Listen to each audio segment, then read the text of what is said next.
Bonjour à tous et bienvenue sur cette nouvelle chaîne YouTube Canva pour les pros. Je suis Stéphane et je suis ton professeur Canva, si tu le veux bien évidemment. Et aujourd'hui, je vais te montrer une toute nouvelle astuce, un petit truc qui peut être sympa sur certains visuels. Je vais te montrer comment on met du texte entre un personnage sur une photo et un arrière-plan.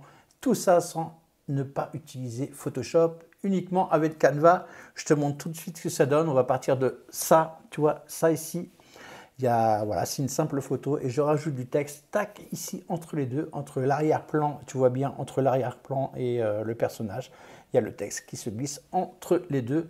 Je vais te montrer à faire ça tout de suite et juste avant, je vais te demander si ce n'est pas encore fait de t'abonner, si ça t'intéresse, si les autres vidéos t'intéressent. Tu cliques sur le petit bouton s'abonner, sur le petit aussi, la petite clochette.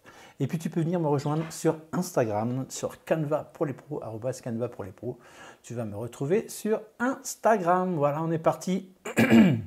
Go, c'est parti pour le tuto. Donc on va choisir une publication Instagram, on est sur notre page d'accueil du logiciel Canva. Si vous ne l'avez pas ici, puisque vous avez autre chose, là en général il ressort les derniers éléments dont nous nous sommes servis préalablement. Tu cliques ici Instagram et tu vas trouver tout ce qu'il te faut ici. Nous on va choisir publication Instagram. Voilà, c'est parti. On va partir d'un modèle vierge, donc on clique ici, clic gauche. Je clique sur photo ici à gauche, hop, clic gauche. Et je vais choisir la photo que je vous ai montrée tout à l'heure. Alors on ne va pas la mettre en plein écran comme ça, je vais vous expliquer pourquoi après. Surtout, on ne fait pas ça pour le moment. Donc là, je sélectionne et je l'efface. On clique une fois dessus, ok, et on va la dupliquer.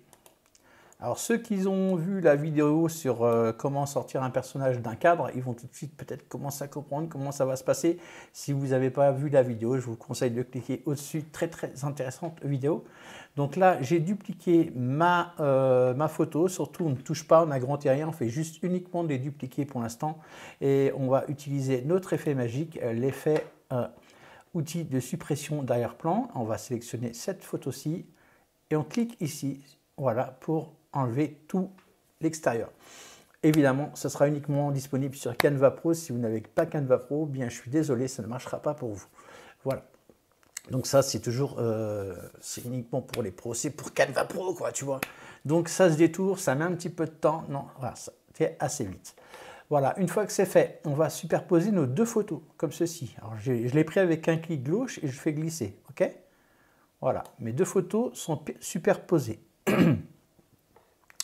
Je vais sélectionner les deux. Je fais un clic gauche ici en dehors des deux photos, dans l'espace blanc ici. Ok, d'accord? Je fais un clic gauche, je tiens mon clic gauche enfoncé, je fais ceci, je relâche. Mes deux photos sont automatiquement, celle qui est superposée et l'autre, assemblées ensemble. Ok? Maintenant, je vais agrandir ma photo, comme ceci. Je prends le coin avec un clic gauche, le coin, pardon, et je tire pour agrandir ma photo. Ok? Qu'elle prenne tout l'espace. Ok, voilà, à peu près. Ok, voilà, c'est fait. Une fois que c'est fait, je fais un petit clic en dehors de mon espace de travail. Je vais sélectionner, comme ceci, ça va être la première photo qui va être sélectionnée. Je sélectionne celle-ci et je vais la recadrer. Voyez-vous, je vais, hop, venir enlever les bords comme ça, ici. Alors pourquoi je fais ça? Ici, pareil, je prends les petits tirets, je fais un clic gauche, je le maintiens enfoncé jusqu'ici. Pareil en haut, clic gauche, je reste enfoncé, je descends jusqu'ici. Pareil en bas, hop, je remonte un petit peu, pas trop. Non, en bas, je vais laisser comme ça. Voilà. Alors pourquoi? Parce qu'on va venir ajouter des éléments et après, pour manipuler les différents éléments sur le plan de travail, ça va être plus simple que si vous avez le gros truc derrière, ça va être une galère. Donc, il faut absolument faire ça. Ok, d'accord? Donc, on a bien fait ça, on a recadré notre photo. Maintenant, on va la verrouiller. On va appuyer ici sur verrouiller, clic gauche une fois.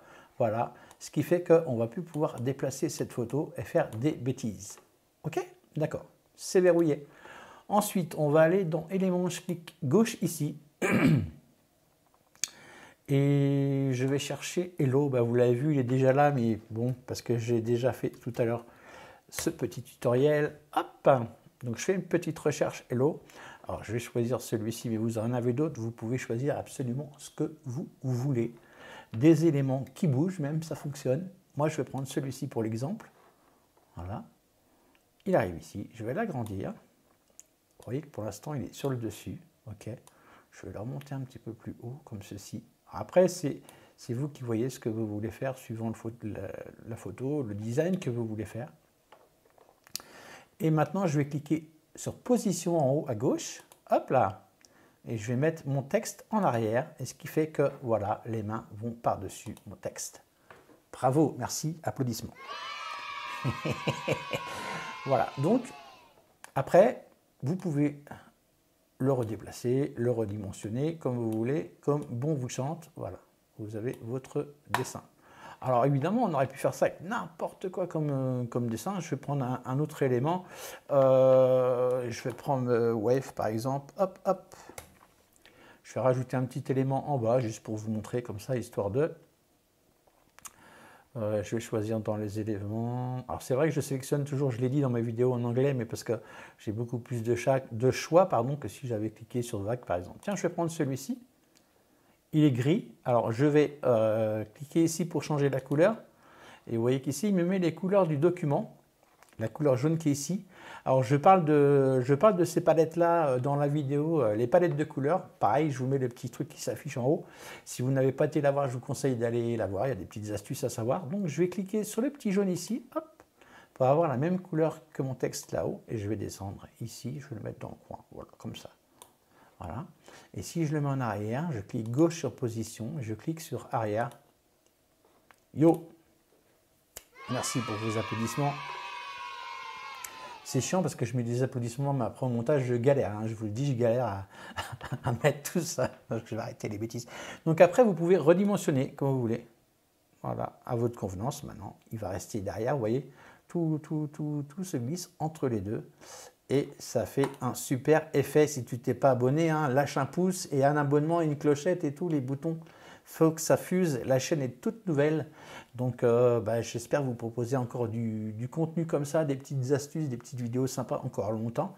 Donc n'hésitez pas à vous abonner et faites-le savoir à vos amis sur vos réseaux sociaux. N'hésitez pas à nous rejoindre sur Instagram. Je montre un petit peu les coulisses quand je fais des tutoriels comme ça. Je vous montre un petit peu le fond vert, les écrans, tout ce qui se passe tout autour que vous ne voyez pas sur la vidéo. Je crois que c'est bon, elle est nickel cette vidéo. J'ai rien oublié, non? Non, c'est bon, c'est nickel. Allez, à la prochaine. Ciao, ciao, ciao!